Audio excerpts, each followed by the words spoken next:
A FAES entrega equipamento, metrologia para o Instituto Qualidade Timor-Leste, onde reforça a cidadania serviço.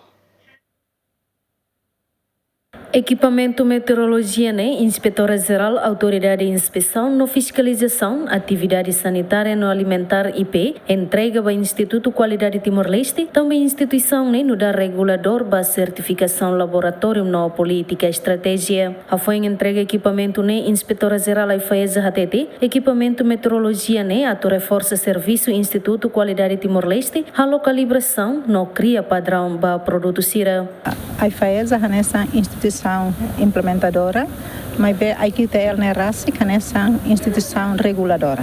Então, política, estratégia, certificação para laboratório, para serviços logo que né, cabe para competência IQTL. Né? Também, né, mas ita bot ser hareka, equipamentos bot logo que né, responsabilidade, né, liu ba iha IQTL, atubela halo calibração, ba iha equipamento sarne, atubela cria certificado da estandarização, né, IQTL em papel. Também, né, maka oportuno atu equipamentos né, amatu entrega ba iha IQTL para hala o serviço sarne. E além de né, serviço lubu que damos, a mim depende hala ba IQTL, hanesan equipamentos também precisa de calibração e também a IQTL né competência também né mas passo ida tang baoing kata serviço muito entra e faz a IQTL a tu reforça ali o tang a minha serviço inspeção fiscalização e terreno e precisa ir base legal sarne também né mas base legal né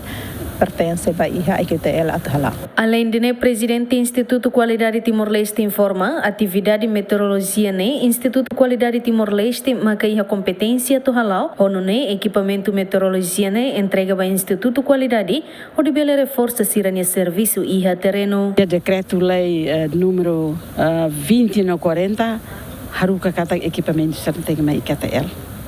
Também atividades meteorologia legal né e a IQTL.